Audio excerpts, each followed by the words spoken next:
Bienvenue au Ritz. Ce n'est pas la première fois, bien sûr, que vous y êtes.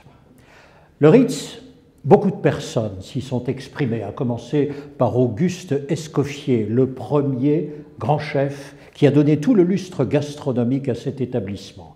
Il régnait sans partage sur une brigade importante. C'est lui, par exemple, qui a mis au point ou qui a imposé le repas à la russe, c'est-à-dire le repas que l'on déguste plat après plat. C'est lui qui a mis au point la pêche melba. Pour une cantatrice qui portait ce nom-là. Et puis également les fraises Sarah Bernard. Je vous en prie, lorsque vous reviendrez un soir ou à déjeuner, vous demanderez les fraises Sarah Bernard. Vous avez Marcel Proust également, il était à l'étage. Il était à l'étage tous les soirs, il a écrit ici de nombreuses pages de ses romans, et le dernier jour de sa vie, il ne savait pas que ce serait le dernier, mais le dernier jour de sa vie, il a demandé à son chauffeur de venir quérir ici une bière fraîche. La légende raconte qu'elle moussait encore au moment de son dernier soupir.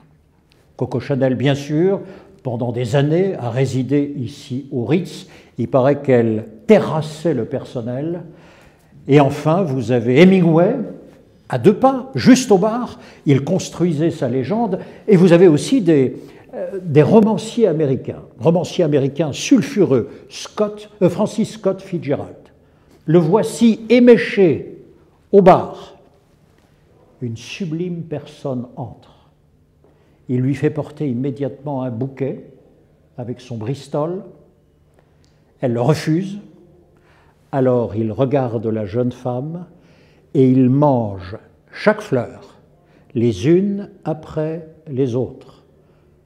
Le soir même, ils sont amants. Pourquoi je vous raconte tout cela ?